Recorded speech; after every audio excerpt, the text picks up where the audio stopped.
What happens when a wealthy businessman humiliates a flight attendant, convinced she's beneath him? He never imagined the moment his feet touched the ground, his entire world would turn upside down.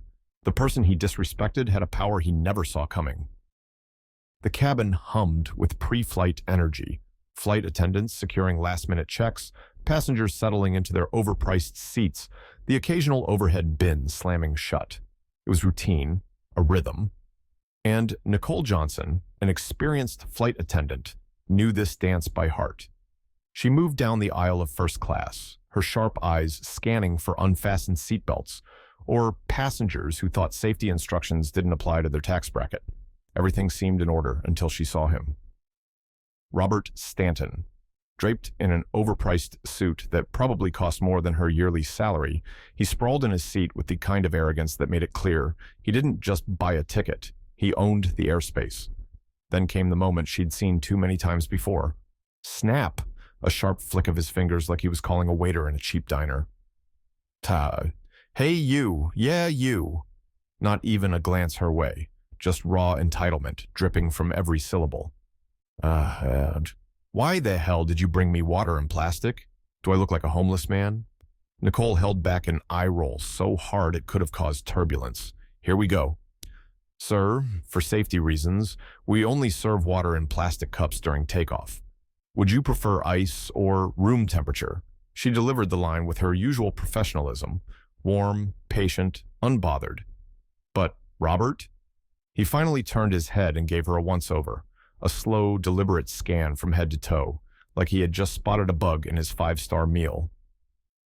You know what's funny? He smirked. I look at you and suddenly, it all makes sense. No wonder the service is garbage. For a split second, the whole cabin seemed to freeze. A few passengers shifted in their seats. The guy next to him glanced up from his laptop, lips pressing into a thin line. Even the toddler who had been wailing in the corner stopped crying, as if even he knew something foul had just been said. Nicole inhaled slowly. Excuse me? She wasn't about to raise her voice, but she wasn't about to let this slide either. Robert leaned back, oh so casually, like he'd just made an observation about the weather. Relax. I'm just saying that with staff like this, I'm not exactly shocked at the decline in quality. A slow sip of water. The dismissiveness in his expression was worse than the insult itself. The businessman next to him, a middle-aged guy in reading glasses, exhaled sharply and muttered, Man, that was unnecessary. Robert snorted. Oh, here we go. Another knight in shining armor. He rolled his eyes. Listen, buddy, stay in your lane. I paid for the seat.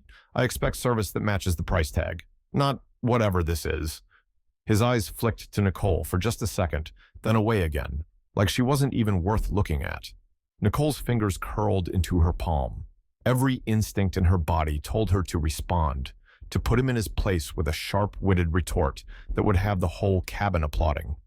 But she had learned, time and time again, that dignity didn't come cheap when you wore this uniform. Instead, she kept her voice even. If you have any complaints, sir, you're welcome to file them with our customer service department. Robert scoffed. Oh, I will. Trust me. But why wait? I'll just handle it right here. If I were being served by someone with, let's say, experience instead of, well, never mind. The message was clear. Nicole felt her jaw tighten. Before she could speak, a voice cut through the tension. Miss Johnson, you're free to step away. I'll take this row. The senior flight attendant, a subtle but unmistakable signal, walk, away. Their eyes met. Nicole hesitated for half a beat before giving a tight nod. She turned, walking back toward the galley, her nails digging into her palm so hard it almost hurt. She had seen this before, over and over. But something about this one felt different. Maybe it was because the entire first-class cabin had witnessed it, and not a single person had spoken up, except for one man. Maybe it was because she knew something Robert Stanton didn't. And maybe, just maybe, that knowledge was the only thing keeping her from throwing that plastic cup of water straight in his smug face. Nicole had handled her fair share of entitled passengers. It came with the uniform. But Robert Stanton? He was in a league of his own, one of those people who thought a first-class ticket came with a personal servant. She had barely finished the meal service when she noticed him poking at his plate with pure disgust, as if he were inspecting something offensive. Then, with a slow, exaggerated sigh, he shoved the tray forward. Not enough to make a mess, but just enough to make sure she noticed.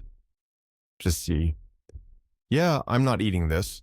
Do you serve actual food here, or is this some kind of cost-cutting experiment? Nicole kept her expression neutral, but inside?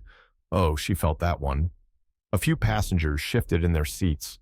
The businessman from earlier, his unfortunate seatmate, glanced up from his laptop again, lips pressed together. She took a breath. Calm, collected. This is our standard first-class meal, Mr. Stanton. No attitude, no challenge, just facts. Robert, of course, wasn't done. He leaned back, arms crossed, studying her like she was a contestant on a game show, one he was thoroughly unimpressed with. You know, people like me? We're the reason people like you even have jobs. Nicole's grip tightened on the tray. Oh, he delivered it smoothly, like he was stating some simple truth. But the meaning? Crystal clear. He might as well have said, "Don't forget who's really in charge here." Then, before she could even respond, he picked up his drink and held it out toward her, not even making eye contact. Bring me a real drink, a proper bourbon, not this watered-down nonsense. Nicole's smile stayed in place. Barely. We don't serve hard liquor after the first half of the flight, sir. Company policy. A beat of silence. Then he let out a slow, mocking chuckle and turned to the businessman beside him, as if they were old friends sharing a joke. Hear that? Company policy. He made air quotes. Tell me something. Do you think it's policy, or do you think it's just her? He was waiting for a reaction, pushing for one. Nicole had seen this move before. He wanted her to snap, to slip up just once, so he could turn around and act like the victim. She wasn't giving him that satisfaction. The businessman next to him sighed. Man, let it go. Robert just grinned. You see, no customer service anymore. That's why I prefer private flights. At least there, I get treated properly. The intercom saved her. Flight crew, prepare for descent. We'll be arriving in Los Angeles in 15 minutes. Robert exhaled dramatically and swirled the ice in his glass before giving Nicole one last, dismissive glance. Well, sweetheart, it's been something. Hopefully next time I get someone a little more fitting for first class. Nicole said nothing. She just turned and walked away. But inside, she was already looking forward to what was coming next. The plane had barely touched the ground when Robert Stanton was already on his feet, grabbing his suitcase and heading for the exit, like the world was waiting on him.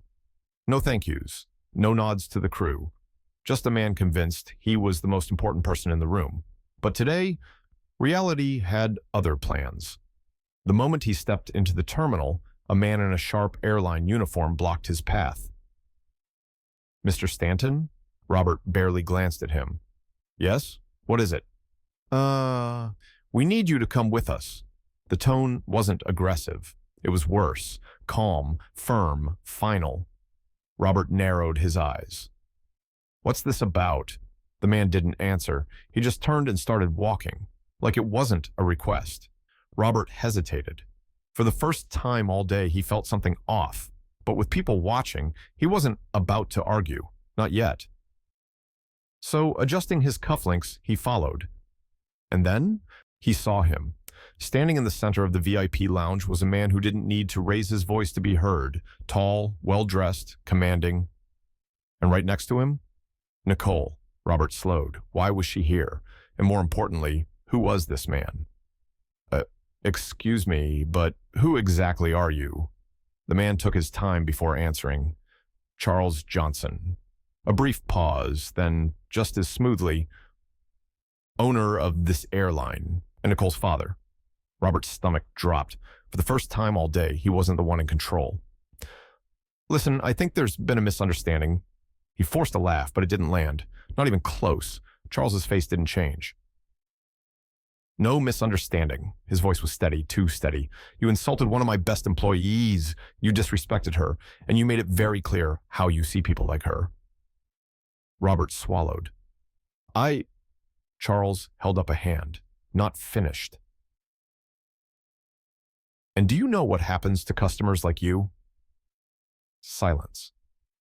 Then, with the ease of a man who had never had to repeat himself, Charles dropped the hammer. You're now permanently banned from all our flights. Robert froze. Wait, what? You can't do that.